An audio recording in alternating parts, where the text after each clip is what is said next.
Pierre Voltier, Serre Chevalier, ancien sportif de haut niveau, snowboard.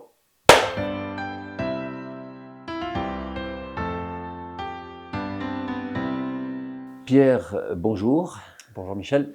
Merci de me recevoir dans, j'allais dire ton atelier, c'est plutôt une salle de torture quelque part, pour cette nouvelle vidéo de la série des portraits montagnards, parce que montagne, ça te parle forcément, et pour rappeler le principe, donc on reçoit dans cette série de vidéos des personnes inspirantes liées d'une façon ou d'une autre à la montagne. Et vous qui nous regardez, si vous n'êtes pas suffisamment patient pour regarder toute la vidéo d'un seul coup, parce que ce sera assez long, parce qu'on a beaucoup de choses à se dire, eh bien, cette vidéo est chapitrée, donc vous pouvez atteindre directement les thèmes qui vous intéressent. Voilà, passé cette introduction, Pierre, il est de tradition dans cette série de vidéos de commencer par une question inattendue, parce que posée par le précédent portraituré, à l'intention du suivant, mais là où c'est inattendu, c'est que cette personne ne sait pas à qui elle s'adresse. Voilà, donc là, c'est Jean-Luc Charton qui te pose une question sur l'intelligence artificielle. Si tu veux rentrer en contact avec Jean-Luc. Spirituellement. Quid de l'IA dans la vie de la montagne? Comment est-ce que on peut voir l'interpénétration de l'IA dans notre vie de tous les jours, hein. Notre vie de tous les jours, c'est l'hiver, le ski, comment ça va changer, et puis l'été, avec le réchauffement climatique, comment est-ce qu'on va pouvoir vivre avec moins d'eau et plus de chaleur dans nos montagnes? Quid de l'IA? Voilà, donc l'IA et puis un sens très large, quoi. Un sens très large, malgré tout assez quand même assez précis, parce que je pense que Jean-Luc parle aussi de l'IA, on va dire la manière technologique de gérer tel ou tel problème. Alors bon, c'est quand même assez déjà fermé comme question. Moi, je, je vais l'ouvrir un petit peu pour ce qui me concerne, parce que bon, la montagne, je la connais plutôt bien, mais je connais surtout côté montagne, consommation ski et tout ça. En ce qui me concerne, dans mon métier, l'IA, c'est une catastrophe. Et je m'y fais même prendre moi-même quand je regarde, quand je scrolle un petit peu sur des vidéos des collègues skieurs ou des X-Games ou de telle ou telle compétition. Et ben, des fois, je me fais prendre en me disant « Waouh, mais non, mais il a fait ça, mais c'est pas possible !» Et puis c'est de l'IA. Et c'était justement pas possible. Et c'était justement pas possible. Et c'est vrai que sur un petit écran comme ça, on se fait happer par ces contenus vidéo que, alors certains, on se dit, bon, ah non, c'est bon, c'est pas possible, c'est de l'IA. Et malheureusement, certains sont vraiment à la tendance, vraiment à la limite. Et là, on se dit, mais c'est tellement facile de se faire avoir. Et du coup, ben, ça, de fait, ça décrédibilise un petit peu, et même beaucoup d'ailleurs, la performance réelle, puisque ben voilà, dans le monde dans lequel j'évolue, on est dans innover, soit dans la performance, soit dans la surprise, soit dans peu importe, mais ce côté innovation qui reste quand même humain, ben, est complètement bafoué par l'innovation que l'IA peut nous apporter, et donc des images auquel on peut s'habituer sans même au final se représenter que c'est de l'IA. Mais du coup, quand on repart à l'humain, bon, bah, c'est un peu diminué, quoi. Donc, pour moi, dans mon monde, c'est une catastrophe. C'est vraiment une catastrophe, et j'ai vraiment peur, je suis effrayé par le fait que eh ben, l'IA pourrait même être plus créative que nos cerveaux. Et je dirais que la seule chose qui pourrait nous rester à nous, si c'est pas la performance, ça pourrait être la créativité. Malgré tout, quand est-ce que l'IA sera plus créative que nous? Ça pourrait être bientôt. Et ça, c'est le pire.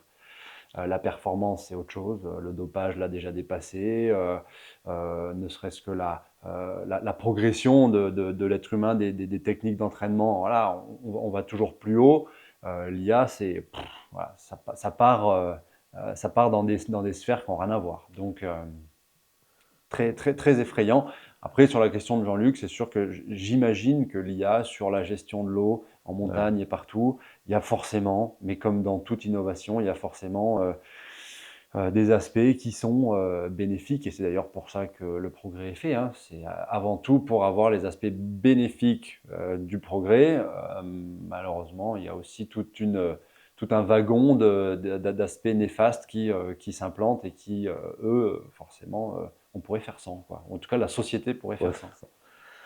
Voilà, donc sur cette intelligence artificielle, Ouais. maintenant, si on revient à ta personne, le champion de la vallée, mais un petit peu au-delà de la vallée, puisque mondial. Alors, on fait un bref rappel du palmarès, comme ça c'est fait, et on parle de sport et de personnes après. Alors oui, oui, on peut faire ça. Alors c'est du passé hein, maintenant, hein. Ça fait, j'ai reçu un message hier, joyeux anniversaire, 7 ans. C'était ma dernière médaille. Ça fait déjà 7 ans, quoi. 2018, c'est énorme. Le temps file. Donc le palmarès, double champion olympique en 2014 et 2018. Donc on parle de snowboard cross. 6 fois vainqueur du Globe de Cristal et une fois champion du monde en 2017. Voilà. Pour les principaux titres. Oui, Et après, il y a des sous-titres, on dirait, mais là, c'est vraiment le package. alors, généralement, chaque station a son champion, toute station de ski. Sur Serre Chevalier, Briançon, on a quand même une densité au top du top qui est quand même importante. On explique ça comment? Ah, mais alors, c'est inexplicable, inexpliqué. Sans parler de guerre des clochers, je dirais même que c'est Saint-Chaffré. Oui, en plus. Saint-Chaffré, il y a une grosse densité, il y en a ailleurs, évidemment, mais Saint-Chaffré particulièrement. Mais en tout cas, on représente tous Serre-Chevalier, la Vallée et puis Briançon. Mais c'est vrai qu'il y a une sérieuse densité. Alors, comment l'expliquer? Franchement, là, chou blanc. Je ne sais pas du tout. Est-ce qu'il y a une sorte de vibe, une sorte d'inspiration générationnelle, post-générationnelle qui fait que la roue tourne et puis on arrive toujours à avoir de la densité et des athlètes en haut de la boîte. Je ne sais pas vraiment l'esprit.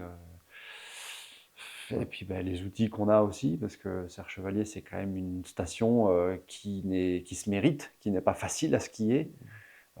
C'est pas des plaines qui voguent comme ça à perte de vue, hein. C'est vite de la D'ailleurs, neige. si on sort là, on regarde en face. Voilà, exactement, c'est le mur. Donc, ben voilà, il faut des compétences. Et ça, dès le plus jeune âge. Alors, je pense pas que ce soit ça, mais ouais, je pense que c'est un aspect général de l'esprit, peut-être des gens d'ici, ou de la nature, de la qualité des infrastructures aussi, je pense. Alors, avant d'être champion, on est un enfant. Pierre, tu étais quoi, quelle sorte d'enfant Alors, quelle avant de sorte démarrer d'enfant? la carrière? Alors j'étais une sorte d'enfant déjà avec des parents qui, un père instituteur, donc ça filait droit, en plus instituteur de l'école dans laquelle j'étais, donc pas droit à l'erreur, les yeux me scrutaient tout le temps, et puis si c'était pas les siens, c'était ceux des collègues qui rapportaient de toute façon, je le savais, donc je n'avais pas le droit à l'erreur. Il fallait que je sois cadré, il fallait que j'ai des bonnes notes, et il fallait pas qu'il y ait un mot plus haut que l'autre, ça c'est sûr. Euh, une mère infirmière, voilà, des parents plus, on va dire, orientés social, sportifs, mais pas compétiteurs, mais quand même, on va dire, partisans tu commences, tu finis, quoi. Tu Ouais. commences quelque chose, tu finis. Avec une obligation de moyens, pas forcément de résultats, parce qu'ils n'ont jamais été derrière mes résultats. Ils ont toujours été, on va dire, conquis quand c'était des podiums et quand c'était des bons résultats, mais ils ne se sont jamais impliqués dans les défaites, dans les coups durs. À pousser. Voilà, exactement. Il n'y a jamais eu de ça et ça a toujours été de leur part une gestion, pour moi en tout cas, très fluide. Il n'y a voilà, jamais eu ça n'a jamais été à la bataille, au forceps pour me faire comprendre qu'il ne fallait pas que je perde, quoi. Surtout Ouais. pas. Ce qui est le Donc cas d'un ça, certain nombre de champions. bien sûr, avec Agassi en tête, qui s'est fait scotcher une raquette de tennis à la main pour en faire un tennisman, et avec des parents et surtout un père très très très impliqué dans ses résultats, dans sa carrière, mais même du coup dans sa vie intime. Et ça, waouh, c'est compliqué. Alors ça fait probablement certains grands champions, mais en tout cas, heureusement, ça n'a pas été mon cas. Et donc voilà, l'enfant que j'étais passait d'abord par les parents que j'avais. Euh, mais voilà, il fallait quand même commencer et finir correctement. Donc, ben moi j'étais passionné de ski au début, puis dès que j'ai découvert le snow, ben, j'ai fait beaucoup moins de ski parce que j'étais encore plus passionné de snow.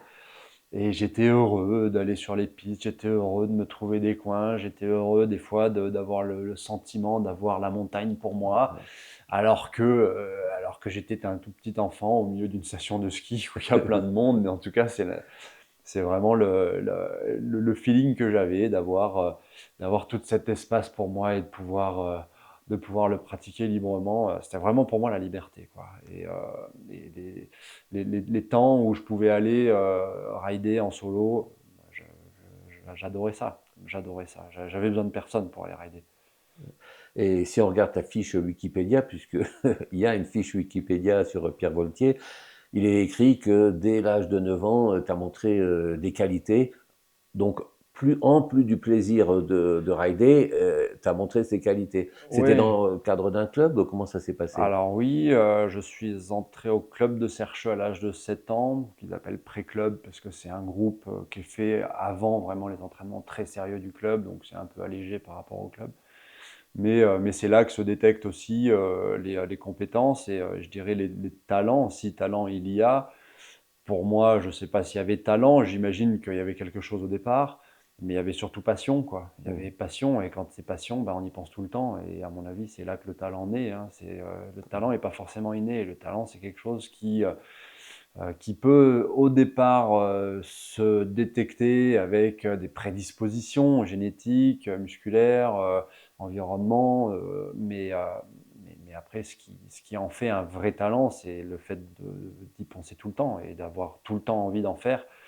Et du coup, même quand on n'en fait pas, on développe cérébralement quelque chose, quoi. Et on visualise malgré nous, on en rêve même des fois. Alors là, ça veut dire que c'est vraiment qu'on va devenir très fort, très très fort, Ouais. puisque il suffit pas de pratiquer pour progresser. Il faut aussi y penser, développer, rechercher, observer beaucoup, observer les autres. Et ça, si c'est quelque chose qu'on fait un peu en dilettante, Ça marche pas. non, on n'est pas dans cette dynamique du tout, ça ne marche pas. Donc moi, j'étais, je pense, vraiment dans cette dynamique de le snowboard. Pour moi, c'était que ça. Mais quand tu rêvais de rider ou d'être sur le podium? Non, je rêvais, enfin je ne sais pas d'ailleurs, mais non, non, non, je pense pas avoir rêvé d'être sur le podium, même si c'était quand même la carotte pour moi. J'aimais bien vraiment, enfin comme tout gamin, je vois mon fils, c'est pareil, Aller un peu plus il vite. pense ouais, un peu plus vite que les autres et finir devant, c'est pour un enfant et même d'ailleurs pour un adulte, hein, c'est gratifiant et c'est souvent le moteur quand même de l'activité. Après, j'étais pas spécialement focus sur les compétitions puisque ça me coûtait d'aller en compétition. Ah ouais. Ça me coûtait beaucoup. Ça me nouait. Les matins, c'était terrible. J'avais pas envie d'y aller. J'y allais à reculons. J'espérais qu'il se passe un cataclysme pour que je n'ai pas à aller à la La compétition. panne de la voiture qui La empêche panne d'y de la aller. voiture, c'est pas un cataclysme, ça j'espérais tout le temps, mais même pire quoi. Oh là là, c'est terrible, on ne peut pas, la route est coupée, un accident, on ne peut pas y aller. Non, non, j'y allais pas avec plaisir, mais vraiment pas quoi. Et même le soir, la veille au soir, c'était pas agréable. Les nuits et encore jusqu'à mes dernières compétitions, hein, la veille, la nuit de la veille, terrible, terrible. Sommeil introuvable, insomnie de milieu de nuit, et puis vraiment noué, quoi. Donc, j'ai appris à le gérer, mais pour moi, ça a toujours été quelque chose où vraiment, je m'infligeais vraiment cette obligation de réussir à la compétition à un tel point qu'en fait, c'était un désastre pour moi, quoi. C'était ingérable pour avoir une sorte de fluidité et très compliqué. Donc ça, dès le plus jeune âge, donc je voulais pas aller en compétition. Donc je rêvais pas forcément de podium. Malgré tout, quand je rentrais de compétition, j'étais ravi. J'étais ravi parce que même si j'avais perdu, j'avais vécu des belles choses et j'arrivais à trouver toujours le positif. Mais le simple fait que la compétition soit passée, c'était déjà relâche, quoi. Donc, Donc c'est pour ça que tu toujours vas eu très ça. vite, c'est pour terminer plus vite la Mais compète, quoi. alors, peut-être ça. Il y a un sujet. Plus vite c'est fait, mieux c'est. Donc, et mes parents, je pense, étaient vraiment alertes là-dessus. Ils voyaient que c'était la croix et la bannière pour que je parte. Par contre, une fois rentré, bah, j'étais heureux et puis je repartais au snow avec le sourire et l'envie de progresser et l'envie de faire mieux, euh, potentiellement l'envie de regagner parce que j'ai gagné beaucoup de compétitions quand j'étais tout gamin. Et, euh, et donc voilà, il y a eu cette dynamique qui a été quand même très constructive pour moi, même si elle était un peu destructrice à certains moments, très ponctuelle. Mes parents ont vu ça, je pense, d'un œil avisé et m'ont quand même poussé vers ce qui me permettait de m'accomplir. Donc de t'accomplir, atteindre le niveau mondial, ça s'est passé à quel âge pour toi? Comment ça s'est passé? Alors, niveau mondial, à l'âge de 18 ans, en fait, j'ai fait une montée en puissance qui s'est faite un petit peu par palier. Et à chaque fois que je gravissais Ouais, un ouais. palier, On est en montagne. tout à fait, les sommets, un palier, et ben, il y avait une sorte de stagnation, voire même bah, une petite chute, quoi, alors expliquer, difficile à expliquer. Je pense qu'il y a un effet psychologique, un effet mental qui m'a toujours permis bah, de gravir, de progresser, y compris en compétition. Et puis, une fois ce sommet gravi ou ce plateau gravi, un doute. Oh, mais est-ce que je suis vraiment capable de refaire ce que j'ai fait, quoi? Et donc ça se traduisait souvent malheureusement par une petite rechute. Et ça a été plein de fois dans ma carrière. J'ai eu des saisons où je fracassais tout, ou des demi-saisons où je fracassais tout, puis après où je me disais, mais oh, est-ce que je suis vraiment capable est-ce que c'est vraiment moi? Est-ce que c'était pas un coup de chance? Est-ce que c'était pas... Ouais, et là, il y a beaucoup de choses qui se mettent en branle dans le cerveau. Et bon, je pense que tu as compris, je suis un peu cérébral. Et, euh, et ça, c'est l'ennemi juré de la performance. Parce que quand on commence à trop penser à ce qu'on doit faire physiquement, en général, c'est pas pour le meilleur. Donc moi, l'accès au circuit international, c'était à 18 ans, après vraiment une montée en flèche au championnat de France et juste un petit peu avant, en 2005, qui était à l'Alpe d'Huez. J'ai à peine 18 ans, je crois que j'ai 17 ans, et je dame le pion à tout le monde, y compris à tous les anciens qui étaient là, tous les Français qui étaient en Coupe du Monde, qui gagnaient tout ça. C'est moi qui gagne la course. Alors que la saison d'avant, j'étais en galère, j'arrivais à rien. En Coupe d'Europe, j'étais 50e, je me qualifiais même pas, enfin c'était l'horreur. Et puis cette saison 2005 a été Plutôt pas plutôt mal. favorable, avec en fin de saison la timbale, champion de France toute catégorie alors que j'étais que junior. Et là, ça m'a projeté du coup en Coupe du Monde. Pareil, j'arrive en Coupe du Monde, donc la saison d'après, intersaison court parce qu'on avait la saison qui commençait au mois de septembre en Coupe du Monde au Chili. Donc tu vois, championnat de France mars, septembre déjà au Chili en Coupe du Monde, et là je fracasse mon entrée en Coupe du Monde. Et 2005, si on calcule bien, il y a les Jeux en 2006, donc septembre 2005, février 2006, c'est pas bien éloigné. Et dans mes deux premières Coupes du Monde, je suis le seul Français à faire les minima pour être qualifié aux Jeux, alors que je n'avais jamais fait de Coupe du Monde et que j'arrivais juste dans cet environnement, dans ce monde de la Coupe du Monde. Et sur mes deux premières courses, je suis le seul à être qualifiable aux Jeux de 2006. Tous les autres, et il y en avait du monde, hein, il y avait les frères Delerue, il y en avait et tout plein d'autres qui étaient implantés en Coupe du Monde régulièrement sur le podium. Et c'est moi qui fais le petit rookie, les minima dès les deux premières courses pour aller aux Jeux en 2006. Donc là, t'imagines un petit peu ce qui se passe dans ma tête. Je dis, attends, il y a un an, je ne me qualifiais pas en Coupe d'Europe, j'y arrivais pas, j'étais plombé. C'était pas la technique qui manquait, parce que la technique, elle était là, les compétences, tout ça. Mais c'était vraiment dans la tête. Et ce fait d'être champion de France, projeté en Coupe du Monde, bien réussi. Et là, je me suis dit, waouh, mais je suis potentiellement déjà au jeu. Et puis là, gros doute.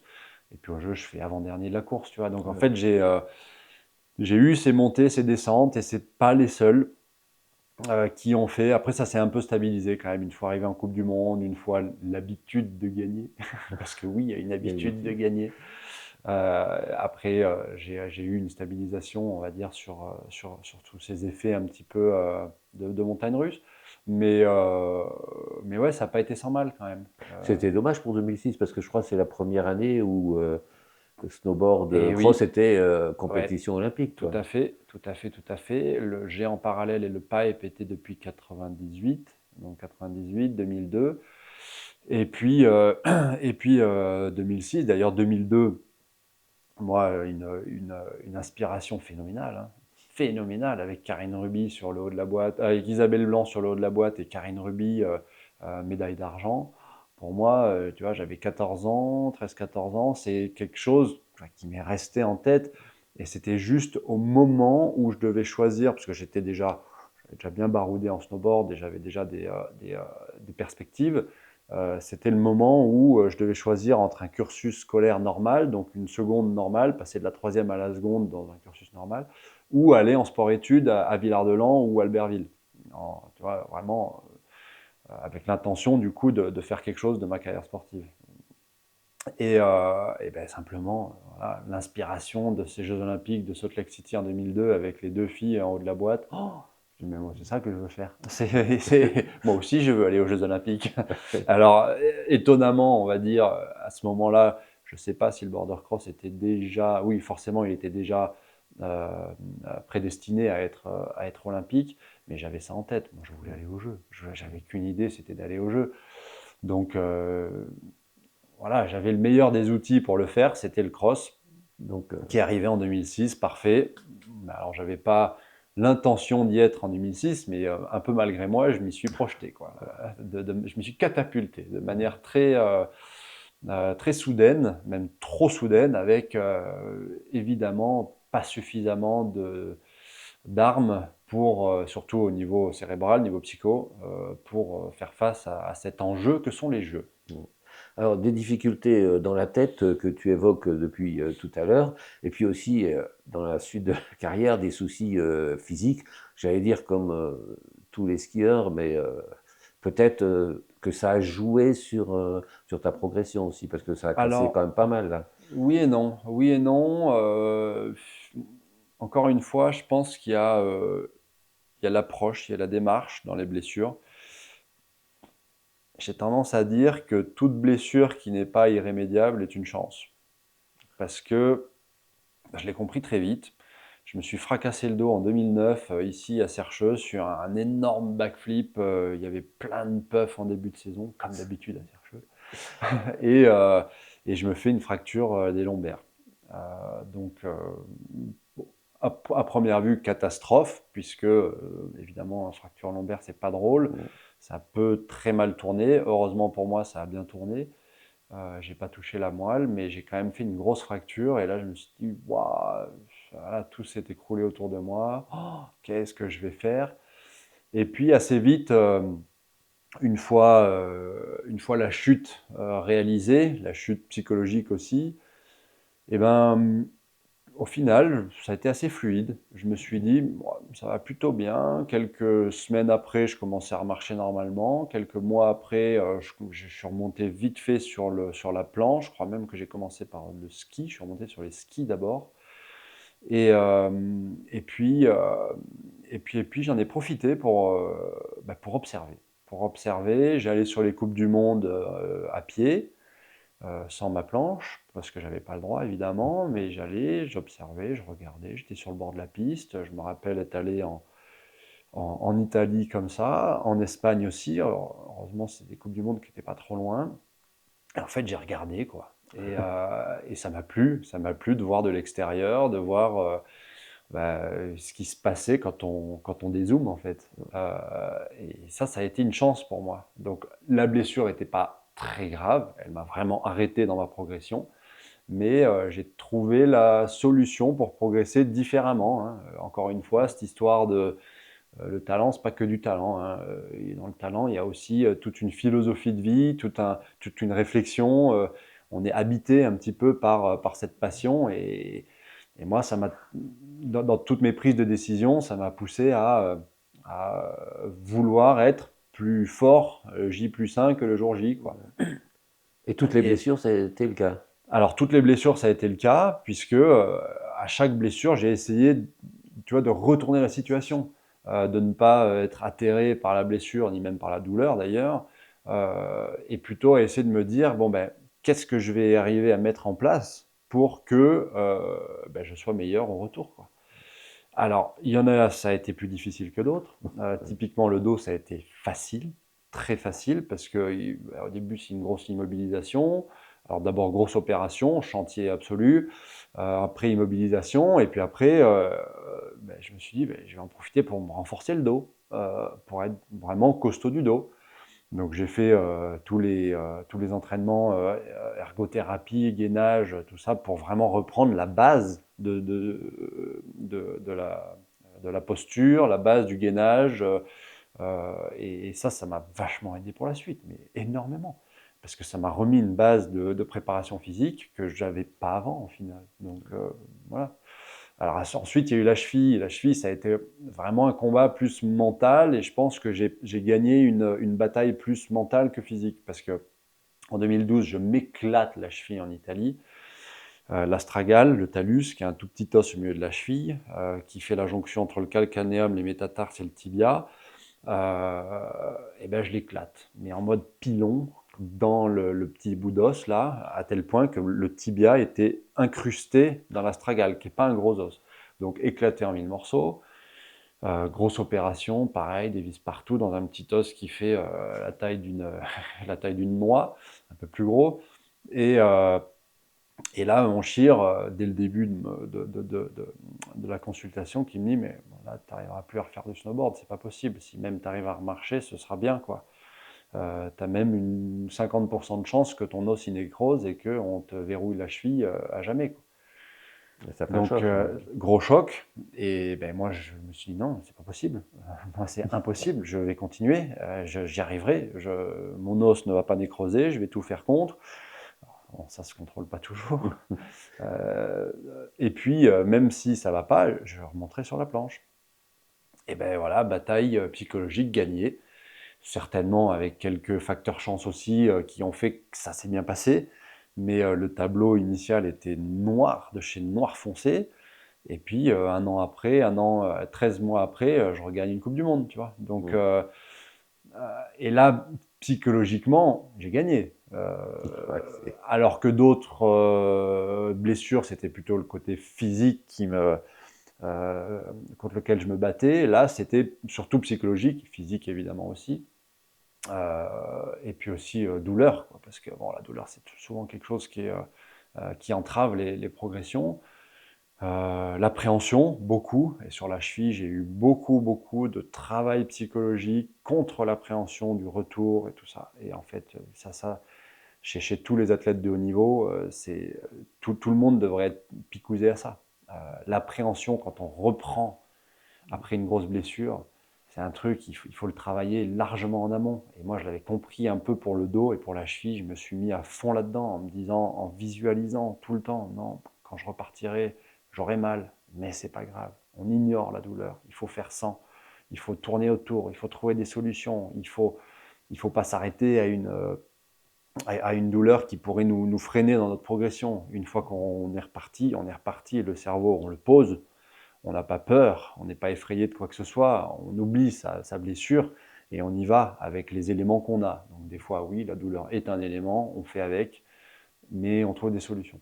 Et ça, je l'avais déjà travaillé pour le dos, je l'ai encore plus travaillé pour la cheville. Et puis ensuite, voilà, il y en a eu d'autres, hein, des blessures, dont la dernière en date avec la prothèse de genou, et ça, c'est pareil. À un moment, il faut poser le cerveau et dire, maintenant on y va, quoi, en avant.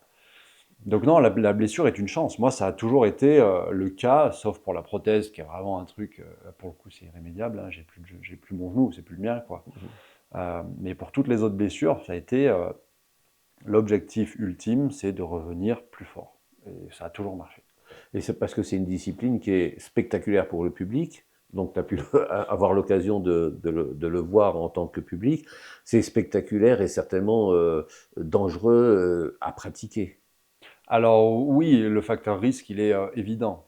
Il est évident, et d'ailleurs, on voit que les plus aguerris dans ce sport sont vraiment ceux qui ignorent le risque. Sont vraiment ceux qui qu'ils n'ont pas peur. Et plus tu as peur, plus tu prends des risques. En général, c'est ça. Mais le manque de peur peut aussi faire commettre des imprudences. Alors, pas dans ce sport. Pas dans ce sport.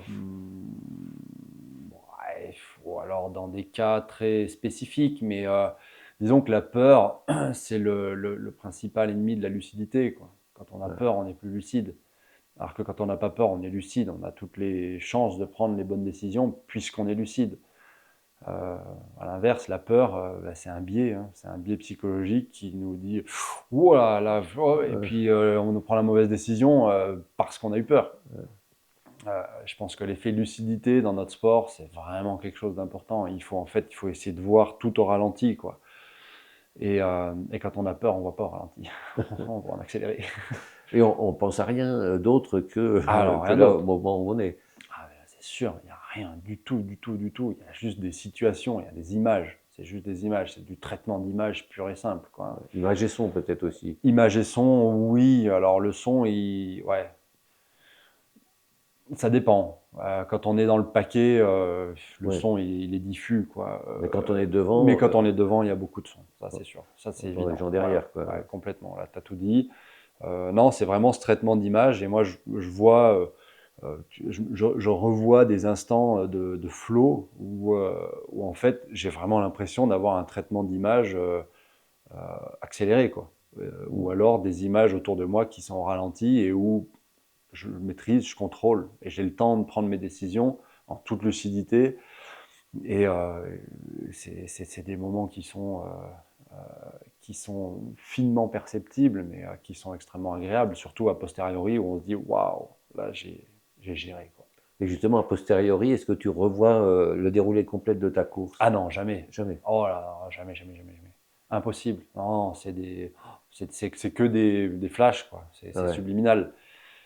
C'est pas certaines situations très compliquées ou alors on a beaucoup de on se fait prendre d'émotions parce que ça vient vite et puis des fois on les voit de manière plus nette, mais sinon c'est des choses qui sont très floues et Ouais, passent quand même tu assez vas vite, pas quoi. revivre Ah non, non, non. Et encore pire pour les instants de forte intensité, type Jeux Olympiques, où j'ai plus euh,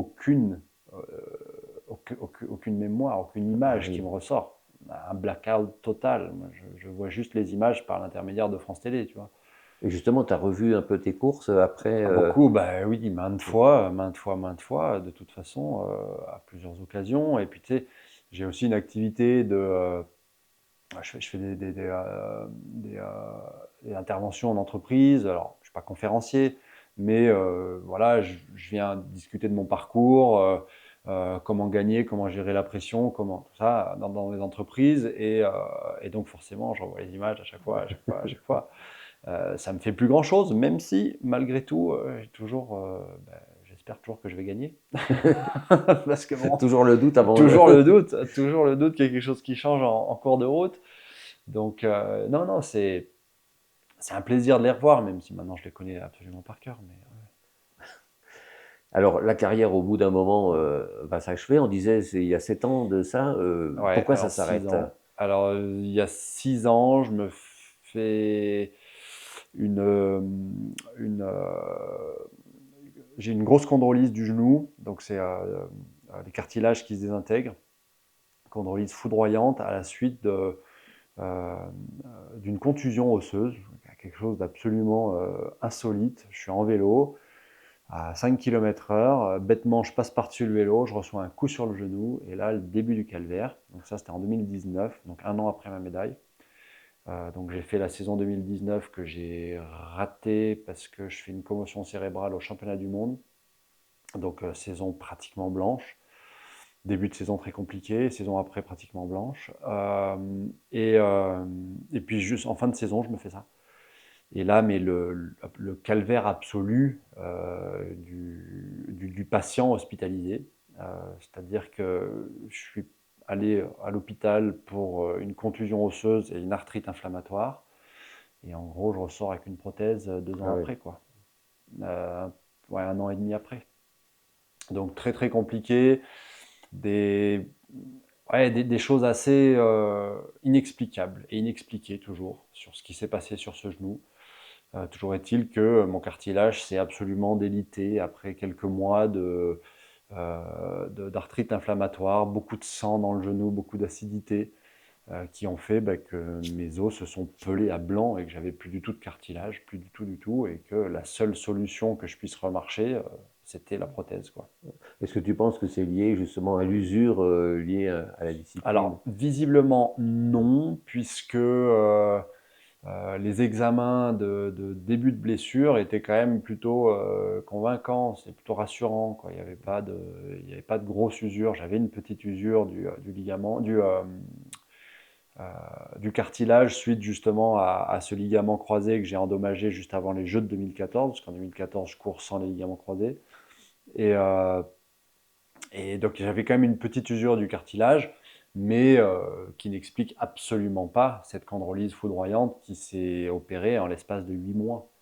Donc 8 mois passé d'une chondrolyse stade 1, juste un tout petit peu de sable dans une articulation, 8 mois plus tard, l'os à blanc, c'est pas de l'usure.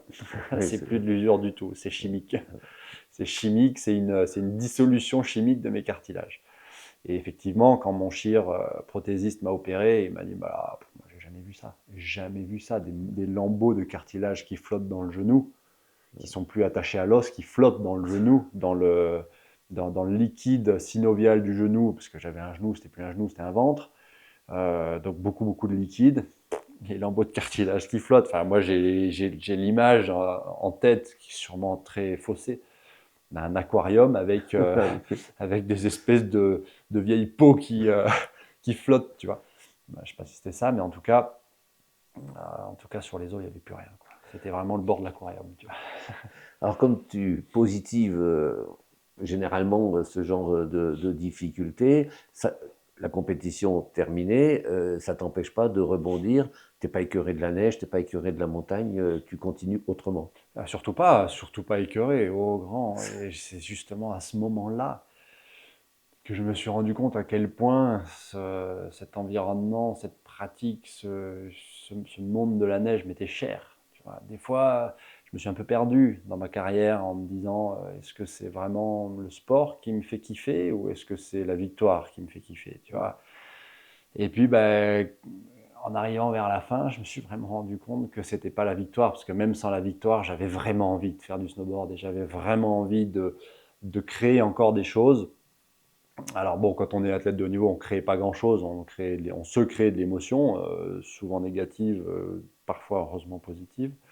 On crée un peu de l'émotion aux autres, aux proches, mais même aussi à tout le monde, à tout passionné de sport qui sont devant leur télé à fond pendant les Jeux Olympiques. Il y a une sorte de fabrique à émotions.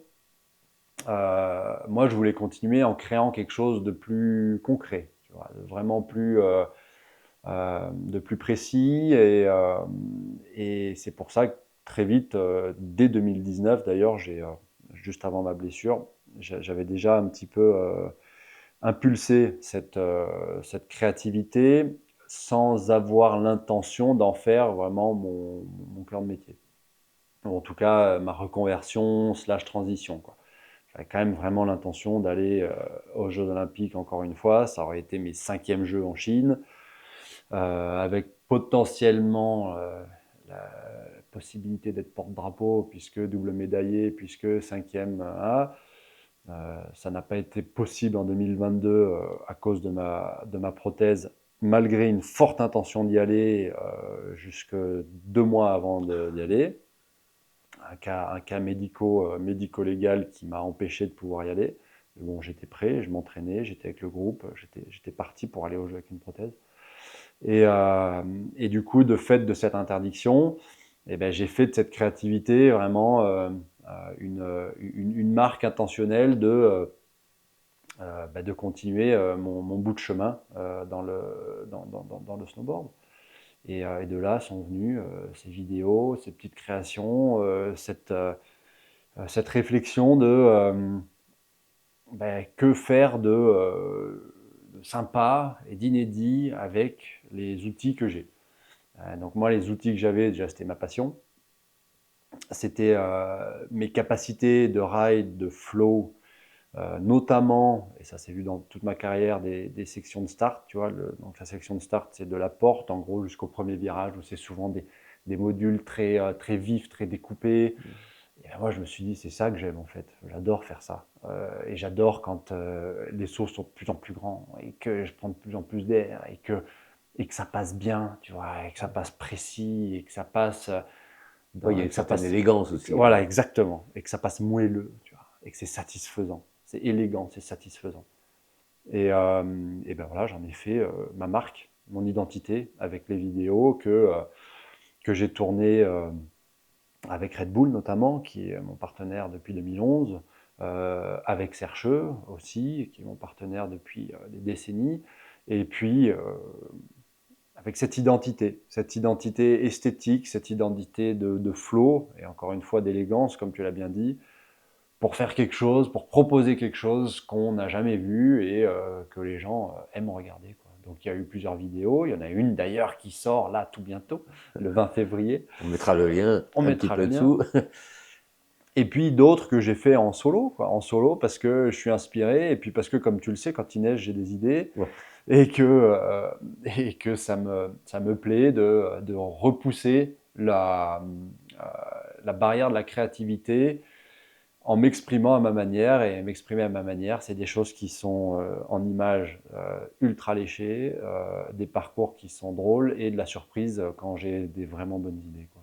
Et puis de faire partager aussi tout ça, parce que ta dernière prestation, réalisation Mhm. sur un monétier il y a quelques jours, c'était dans ton esprit, mais aussi Complètement. pour aider les gens, parce qu'il y avait un monde fou là qui s'est essayé à justement ce Alors, genre de parcours. ça, on va dire que ça, c'est une incidente de ce que j'ai développé. Parce qu'en fait, ce que j'ai développé, c'est très attractif parce que, alors, c'est pas extrêmement difficile quand je ride. Il y a certains parcours qui sont quand même très difficiles et je pense qu'il y a beaucoup de gens qui ne se rendent pas compte à quel point c'est technique, mais ça a l'air facile. Et de ce postulat, beaucoup de gens, et surtout évidemment dans les commentaires, parce que c'est quand même ce qu'il y a de plus facile pour communiquer, échanger, les commentaires des vidéos, c'était oh, j'aimerais trop essayer, oh, ça a l'air facile, moi aussi je veux faire. Et en fait, de ce postulat-là, je me suis dit, mais oui, Il ils faut ont faire quelque raison, chose. il faut faire quelque chose. Il faut rendre ça accessible au plus grand nombre. Alors malheureusement, ce que je construis en mode extrême, loin de moi l'idée de dire que je suis le seul à pouvoir le faire, à pouvoir rider. Mais il y a quand même un sujet à chaque fois de responsabilité, c'est-à-dire que si je laisse ça en place, qui est responsable après de celui qui se sent capable d'y aller Et qui se et qui plante. s'explose. Ouais. Donc à chaque fois, et maintenant c'est routine pour moi, quand je construis, je détruis après. Il y a même une vidéo, j'en ai fait l'objet principal, c'est que je ride et juste derrière moi, à 3 mètres derrière, il y a un chargeur, enfin une déneigeuse qui bam, bam, bam, bam, qui éclate tout. Ça a cartonné comme vidéo. Mais bon, c'est un peu à chaque fois l'habitude, c'est que je suis un peu je suis carrément obligé de détruire. Et sinon, je ne sais pas qui va aller dessus. Je ne suis pas toujours là-bas pour juger de qui peut, qui ne peut pas. Et puis de toute façon, il y a des gens qui n'ont pas besoin de mon jugement. Ils iraient et potentiellement, ils pourraient se faire très très mal. Et donc, je suis responsable. Donc, l'importance aussi de faire partager et de donner la possibilité au plus grand nombre de rider. Alors, jamais personne n'a pu rider ce que je ride de plus fou, parce que ça n'a jamais pu se présenter, mais je pense que ça va se présenter. Et puis, euh, et puis voilà, comme ces deux événements que j'ai créés, donc celui de cette année en 2025 que j'ai créé de mon initiative, et puis celui que j'ai créé l'an dernier, 2024, c'est ça, avec Red Bull, on était les mains. Donc tout ça, la passion, on va dire, elle est intacte. La passion de la montagne Tout à fait. également, sous toutes ses formes, on va dire, puisque la montagne, c'est la neige, mais c'est aussi la forêt. Et dans la forêt, tu t'es dit, il faut faire aussi quelque chose. Tout à fait. Ça fait bien longtemps que, ça fait depuis que je suis gamin, que je suis émerveillé par ces forêts de mélèzes, par ces mélèzins qu'on a tout autour de la maison. qui changent leur robe au cours des saisons. Moi, il y a vraiment ce côté mystique dans la forêt de Mélèze. C'est vraiment un endroit où j'ai plaisir à regarder, j'ai plaisir à y être, j'ai plaisir à l'avoir évolué au fur et à mesure des saisons. Et même l'hiver, quand il n'y a pas les aiguilles, je trouve que c'est magnifique. Et encore plus quand la neige tombe dessus, qu'on a ce petit effet grisonnant de la forêt. Et j'aime beaucoup moins les forêts de Haute-Savoie en épicéa qui sont serrées les uns contre les autres et où ça reste vert, mais c'est vert très foncé. Et puis, ça change pas, quoi. C'est un peu insipide. Alors que chez nous, on a cette Quelle que chance. soit la saison, on a une forêt Exactement. différente, quoi. Alors, quand il y a beaucoup de neige dessus, c'est beau. Une forêt d'épicéa ou de sapins avec des gros pilots de neige dessus, je dis pas, c'est très très beau. Mais il n'y a pas toujours de la neige dessus. Et donc, oui, j'ai toujours été un peu attiré par ce monde de la forêt, ce monde forestier. Et puis, j'ai fait des études de géographie, alors, très modestes, hein, une licence de géographie où j'ai fait de la sylviculture. Et ça m'a plu, la sylviculture. C'est vraiment quelque chose, pour moi, c'est quelque chose de concret. C'est quelque chose qui m'attire, quoi.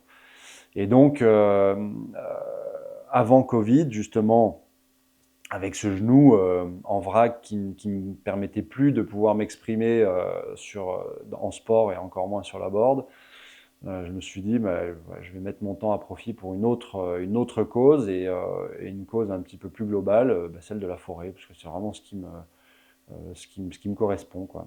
Donc j'ai créé une association, j'ai co-créé une association avec Florent Astier, qui est un ancien sportif de haut niveau en ski cross, et puis bon, victime d'une mauvaise chute il y a maintenant longtemps, qui est en fauteuil roulant, qui est tétraplégique incomplet, et qui est voilà, mon meilleur pote de longue date. Alors, je lui en ai parlé, il m'a dit viens, on le fait, on y va. Donc on a créé Tree to Forest, une association loi 1901, à but non lucratif pour inculquer quelque chose, alors sans avoir l'intention de sauver le monde, hein, mais juste faire quelque chose vis-à-vis de la forêt. Et puis ça a bien pris, ça a super bien pris. On a fait un projet pilote en octobre 2020, donc juste après Covid, avec l'école de Saint-Chaffré. C'était très compliqué puisque Covid faisant, on pouvait rien faire. Même dehors. Même dehors, c'était trop compliqué. Il fallait rester dedans, mais dedans c'était dangereux. Mais dehors, il fallait pas y aller. Mais enfin voilà, bref, c'est fou je me rappelais dernièrement des attestations qu'on remplissait pour passer 1 heure dehors. Je me suis dit, mais est-ce qu'il s'est vraiment passé ça? Est-ce que c'était pas un rêve, mauvais rêve éveillé ou une Ouais, mauvaise c'est un blague? film. C'est fou, hein.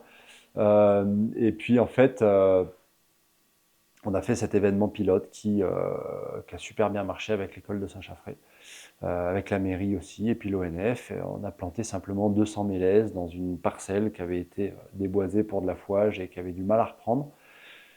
Donc c'est notre premier chantier, j'ai adoré. Parce que l'idée, c'est de faire travailler, faire participer les Ah oui, enfants des écoles. tout à fait, je vais peut-être commencer par là. L'idée, l'objet de l'association, comme il est défini dans ses statuts, c'est de mener des projets de restauration forestière en collaboration avec les écoles et de promouvoir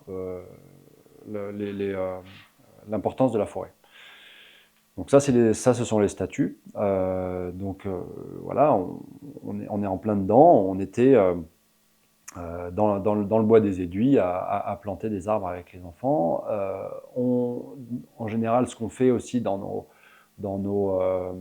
nos actions, qu'on duplique très facilement, c'est on fait 45 minutes en classe avec les élèves où on parle de la forêt. J'ai même développé un petit, un petit module qui s'appelle le puzzle de la forêt où il y a plein de cartes qui représentent l'environnement forestier.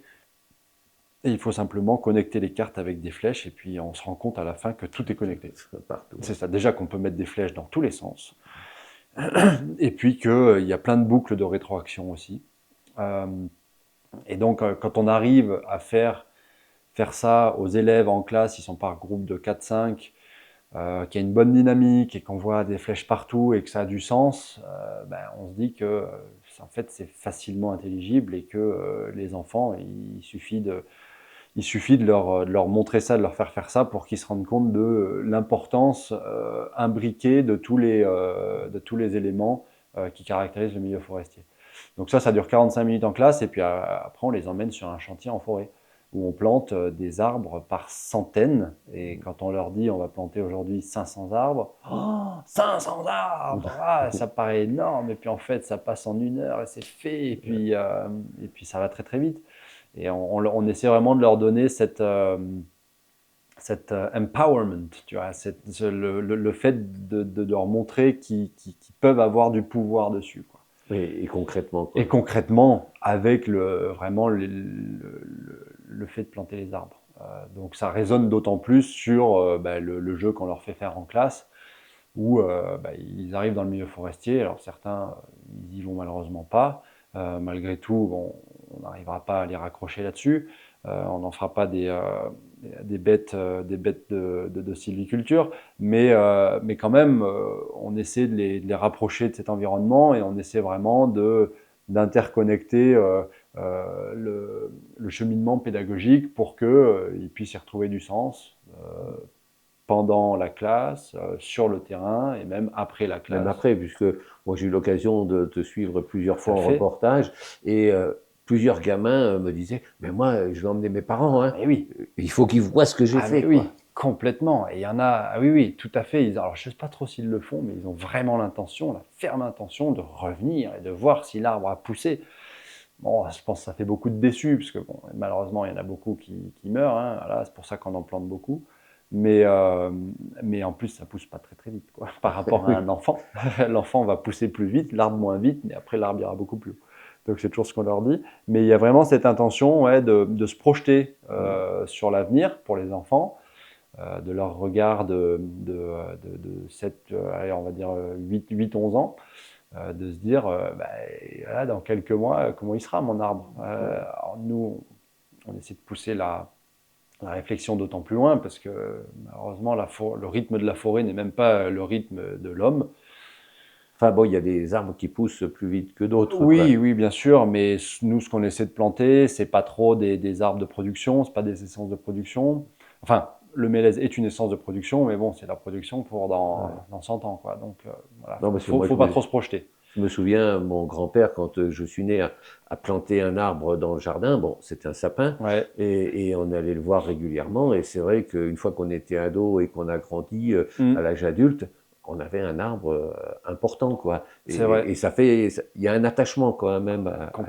Complètement. Et puis, il y a vraiment un... Ouais, alors, et encore plus maintenant, il y a un effet salvateur là-dedans.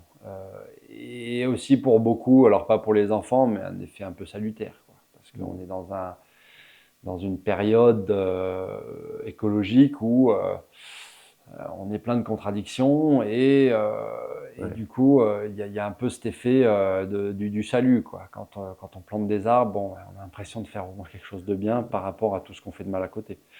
Malgré nous, ou alors délibérément. Et puis justement, il y a une réflexion aussi sur qu'est-ce qu'on va replanter. Ouais. Alors oui.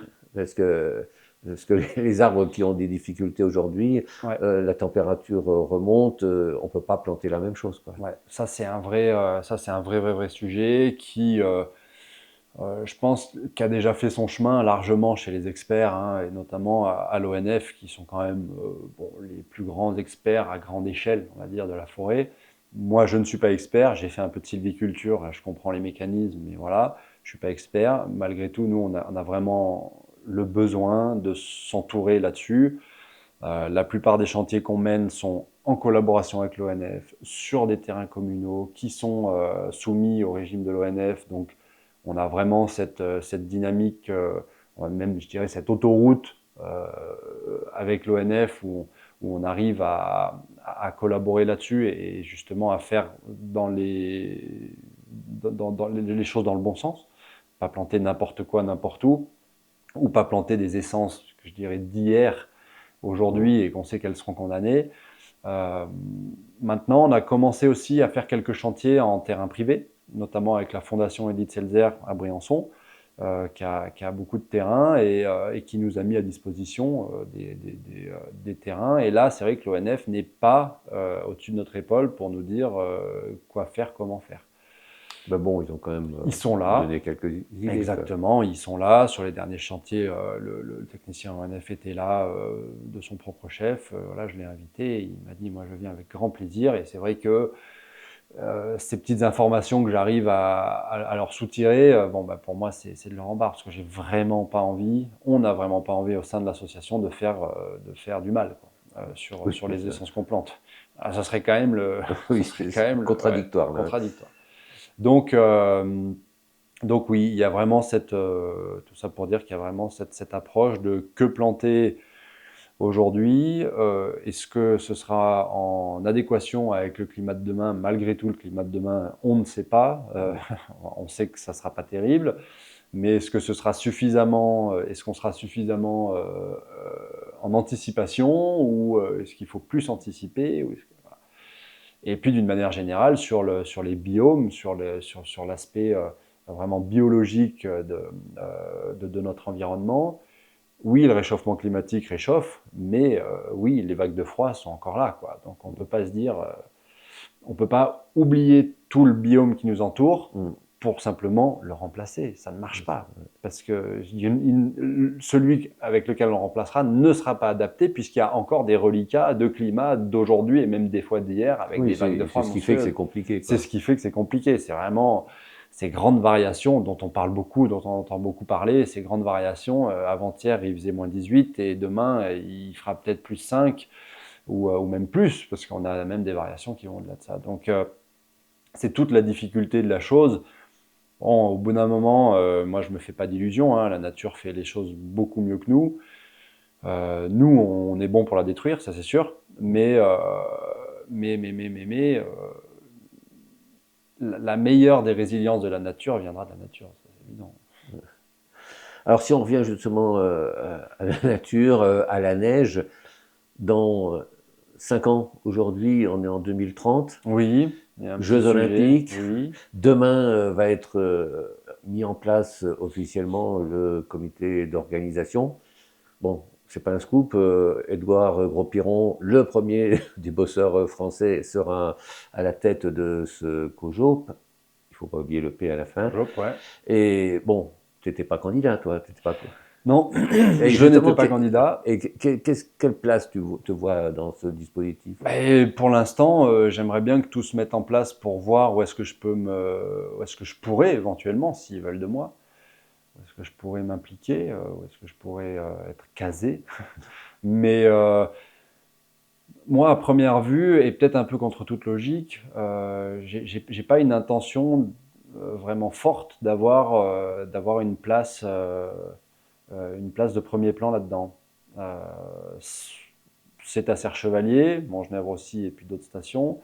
Je suis quadruple olympien et double médaillé d'or, mais je ne vois pas une logique imparable au fait de m'impliquer vraiment là-dedans. Malgré tout, j'adore les jeux. Moi, les jeux, c'est les jeux qui m'ont façonné. J'adore l'endroit dans lequel je vis. Donc prêt à donner un coup de main, quoi, en fait. Prêt à donner un coup de main pour que les choses se passent bien. En gros, c'est ça. T'as tout compris. Parce qu'en plus, je ne veux pas être en frontal, ça c'est évident. Je me suis battu toute ma carrière pour être vraiment consensuel, pour avoir une image que je pense bonne, alors qui est peut-être pas, voilà, j'ai pas une envergure d'image qui est énorme, mais je pense que j'ai l'impression que les gens pensent du bien de moi. Alors peut-être aussi un peu de manière égoïste. J'aimerais garder cette image et je sais très bien que les jeux sont des sujets très clivants. Je sais très bien que j'ai beaucoup plus à perdre qu'à gagner en termes d'image et que c'est que dans 5 ans, quoi. C'est facile à dire, hein, mais on aurait commencé l'aventure, je ne sais pas, il y a peut-être 7, 8 ans, 8, 9 ans. Je me serais impliqué dès le début en essayant justement, encore une fois, comme à mon habitude, ou en tout cas de la manière dont je vois les choses, c'est de créer un consensus vraiment, d'emmener tout le monde dans le même sens, et dans le bon sens. Là c'est un peu compliqué, quoi. C'est un peu au pied du mur, c'est un peu devant le fait accompli. Donc, moi, j'ai l'impression que ça va être très compliqué. Malgré tout, ça va se faire, ça va se dérouler, et il faut que ça se passe bien. Et puis ta discipline de prédilection, c'est quand même ici, quoi. Voilà, c'est quand même à Montgenèvre. Le cross est à Montgenèvre, donc oui, bien sûr, je veux que ça se passe bien et je veux y assister et me dire que ça sera une réussite, que c'est peut-être pas parfait comme on l'avait imaginé, c'est peut-être pas comme les uns auraient dit et les autres auraient dit, mais en tout cas, on a fait quelque chose dont on sera fier. Il faut que ça se passe comme ça. Parce que l'esprit annoncé est quand même en conformité avec ce que tu imagines. Oui, bien sûr. On est sur des jeux qui sont peu impactants. Malgré tout, et je le comprends, et je le comprends de plus en plus, ne serait-ce que quand j'organise mes événements ou quand je fais mes vidéos, on ne peut pas faire sans impact. Ce n'est pas possible. Voilà, on peut minimiser, mais pas on peut faire minimiser, sans. mais c'est une vue de l'esprit de se dire on va faire que du bien. C'est une vue de l'esprit, et tout comme c'est une vue de l'esprit de dire il ne faut pas faire, parce que si on ne fait pas, ben on ne fait plus rien, quoi. Donc il faut évidemment ce juste milieu. Le juste milieu va de toute façon avoir ses détracteurs d'un côté comme de l'autre. Les extrêmes sont de toute façon de plus en plus présents. Mais moi, je ne suis pas d'accord avec ceux qui disent les jeux dans les Alpes, niet, quoi. Non, je suis pas d'accord. Parce que voilà, les jeux, ça fait aussi partie de nos sociétés. C'est les valeurs du sport, c'est le passé, c'est l'avenir, c'est le présent. On peut pas se dire, bah non, on fait plus les jeux parce qu'on impacte, quoi. Je trouverais ça très dommage, et je trouverais que ce serait un pas géant dans la décroissance que finalement tout le monde redoute, même ceux qui sont pour la décroissance. Je sais très bien au fond d'eux qu'ils la redoutent, et que leur vie va changer aussi. Donc, je pense on a meilleur temps quand même à changer, mais à ne pas changer brusquement en disant non, on ne fait pas. Il faut faire en se rendant compte de ce qui est possible de faire mieux, moins impactant, en minimisant, mais il faut quand même faire. Mais là, on arrive à un virage. Jusqu'ici, c'était plutôt les politiques, les élus qui étaient en avant. À partir des jours qui viennent, le monde du sport, Gros-Piron en tête, vont remettre un petit peu l'esprit des jeux en avant. Oui, Ouais, c'est espéré en tout cas. c'est espéré. Alors, Gros-Piron est issu évidemment du monde du sport. Il en a été même fortement acteur. Malgré tout, des candidatures moins politiques que lui, il y en avait aussi. Tu vois. Il y en avait qui étaient là depuis le début, avec Marie Martineau, Vincent Gé et Fourcade qui a laissé sa place.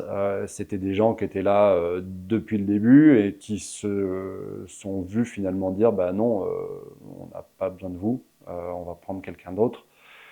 Un peu une forme quand même, je dirais pas d'injustice, mais c'est pas très reconnaissant, quoi. Je trouve. C'est pas très reconnaissant. Il y en avait qui portaient des projets, qui avaient les mains dedans depuis le début, même si ce début n'était il n'y a pas si longtemps que ça.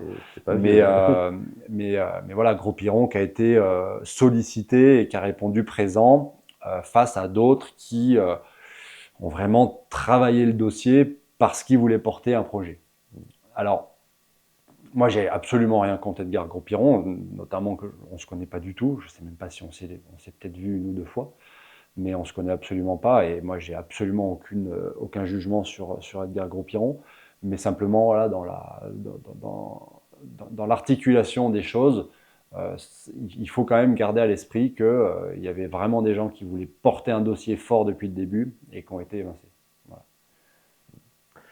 Alors on arrive presque à la fin de notre conversation. Je ne dis pas au coin du feu parce qu'il fait bien frais ici, c'est justement une salle d'entraînement. Et puis dans ta discipline, le froid, ça fait partie intégrante Moi, j'ai pas du froid. jeu. Hein. Voilà.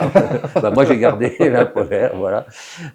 Donc, avant d'aller plus loin, de se saluer, je voudrais te demander de répondre à une question que je ne t'ai pas posée. Et puis, On peut trouver quelque chose, parce qu'en plus, tout à l'heure, tu as dit, tu nous reçois dans ton atelier, et puis après, tu as dit, non, dans la salle d'entraînement. Et en fait, je pensais en parler au long de la conversation, parce que ça a aussi une connexion très étroite avec le bois, la forêt. Mon atelier est juste au-dessus. J'ai un atelier de menuiserie très modeste, avec un combiné où je peux faire du sciage, de la toupie et puis et toutes sortes d'autres choses. Et en fait, je suis absolument passionné de menuiserie, j'adore. J'adore la menuiserie. Alors, je suis un piètre menuisier. D'ailleurs, ça s'appelle même pas un menuisier. Mais j'aime beaucoup cette prolongation de la forêt. Et c'est aussi quelque chose qui a une implication dans mon intention pour le bien-être de la forêt et tout ça. Il y a pas, certains pourraient dire, ouais, Voltier, il est complètement écolo, et voilà, il plante des arbres, il veut pas qu'on y touche. Non, pas du tout, pas du tout, pas du tout. Pour moi, la forêt, c'est aussi un élément de nos sociétés socio-économiques et dans nos vallées qui nous sont si chères, où le tertiaire a pris le pas à grande majorité de 80-85% sur notre économie. Et ben, il y a encore quand même la filière bois qui prend une toute petite partie de de ce gâteau économique. Et voilà, il y a ce continuum un petit peu dans le fait de planter les arbres, éventuellement aussi en couper, mais faire des super choses avec. Et moi, c'est vraiment une passion, c'est la menuiserie.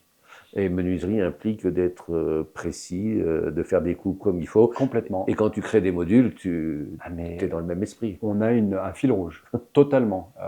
La précision, l'esthétique, tu parlais d'élégance tout à l'heure. Pour moi, la menuiserie, ça se doit d'être élégant. Innovation aussi, ou en tout cas un petit biais artistique, quoi. Donc, j'innove pas en menuiserie, hein, j'ai pas cette prétention. Mais quand même, dans ce que je crée, bon, par exemple ça, hein, c'est tout bête, hein, c'est un petit porte-manteau à la noix, hein, mais j'adore. C'est fabrication maison. C'est fabrication maison et je le veux comme ça, exactement comme ça. Parce que c'est comme ça qu'il me parle, c'est comme ça qui me répond. Oui, Donc voilà. c'est ton esprit, de toute façon, tu fais les Complètement. choses comme tu veux qu'elles soient. Tout à fait. Allez, il nous reste à poser une question au prochain portraituré de cette série de portraits montagnards. Alors, Ouais. qu'est-ce que tu aurais envie de lui Alors, demander? Tu sais pas qui c'est, moi non plus d'ailleurs. bon, bah, écoute, on verra ça au moment venu. En tout cas, pour la question, j'ai quelque chose. J'ai quelque chose qui me travaille souvent. C'est quid d'un refroidissement climatique au lieu d'un réchauffement climatique? Comment réagiraient les gens? Comment se positionneraient les politiques? Que se passerait-il? Parce que moi, c'est mon rêve, qu'on est à la place de balancer du CO2 dans l'atmosphère, mais que ce CO2, chimiquement, il nous fasse un refroidissement climatique. Que se passe-t-il? Vaste question. Vaste question. Alors, je ne sais pas qui y répondra, mais c'est vraiment sujet à une grande conversation. Complètement. Pierre, merci beaucoup. Merci Michel.